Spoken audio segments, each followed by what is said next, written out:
The Muslim Brotherhood said they would not field a candidate in the presidential elections coming up in June. Yes, they lied. In Egypt. Or they changed their mind. A few days ago, they changed their mind. Should we be worried about this development, Bret? Well, of course we should be. We should be very worried about what's happening in Egypt, although I think a lot of Americans would love to tune out foreign policy. I wrote my column about it today, and the general tenor of the responses, at least on some of the comments, was, well, you know, who cares about Egypt?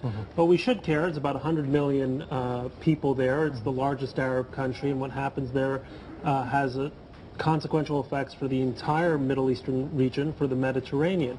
You have now a situation in which the military government has been holding on to power for some time. They're clearly reluctant about ceding it. The, quote, liberal candidate, whom no one likes, or not many people like, is Hosni Mubarak's former foreign minister, former head of the Arab League, Amr Moussa. Then there's another guy by the name of Abu Ismail, who is to the right, if that's the right direction, who's to the right of the Muslim Brotherhood. He's a Salafist. Okay. He wants to tear up the treaty with Israel. He wants to end trade with the West. He's an admirer of Iran, and he might be the front runner in this race. So in comes the Muslim Brotherhood putting their own candidate in. And of course, surprise, surprise, the State Department is jumping in to say he's really a moderate, he's a guy we can do business with. I spent my column trying to explain why moderation is at best a relative term in his case. And this candidate's name? His name is al-Shater, Hayrat al-Shater. He's 62 years old. Okay. He spent about, well, most of his life in the Brotherhood, but he also made millions of dollars as a businessman. He was in jail on and off for the better part of the last 10 years. Of course, jail for him was essentially an office, since he could bribe officials. In 2004, he's been mainly cagey. We don't have a lot of statements on record. In 2004, he made this kind of blood-curdling set of comments that were captured on the Muslim Brotherhood's website, Equan Online, about the Zio-American enemy and usurper and how they must be destroyed. And then about a year ago, he gave a very lengthy speech, which I have read, explaining the methodology of the Muslim Brotherhood. And what really comes across, despite its pretenses sort of to believing in procedural democracy, is that it's a totalitarian, a kind of Leninist organization which sees the individual as a cadre. He says that every man must be turned into a walking Quran, was his expression.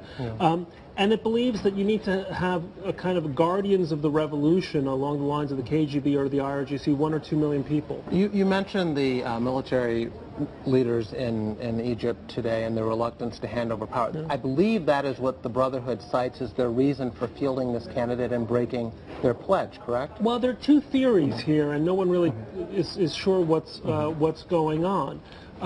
One theory is exactly that the military was holding on to power too long and the Brotherhood felt it had to act.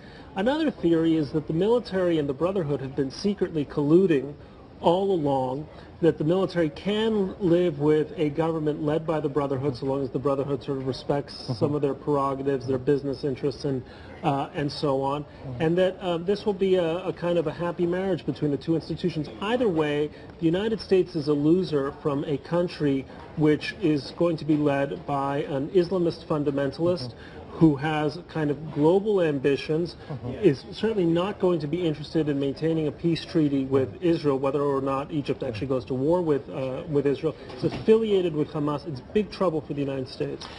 Bret, United States has been supporting dictators in that part of the world for a long time. Is it really fair for us to give democracy a year and then say it's failing? Look, we shouldn't have, and you know very well, we've all been saying at this page that the policy of supporting dictators is a bad idea. It's not necessarily the worst idea. Okay, for years we had an opportunity to start advocating reform in countries that were allied with us.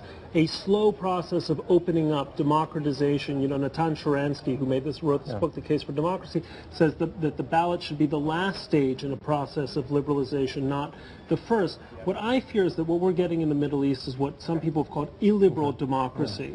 That is to say, democratically elected leaders who don't believe in liberal principles of equality, tolerance, pluralism, and so on. Okay. We'll leave it there.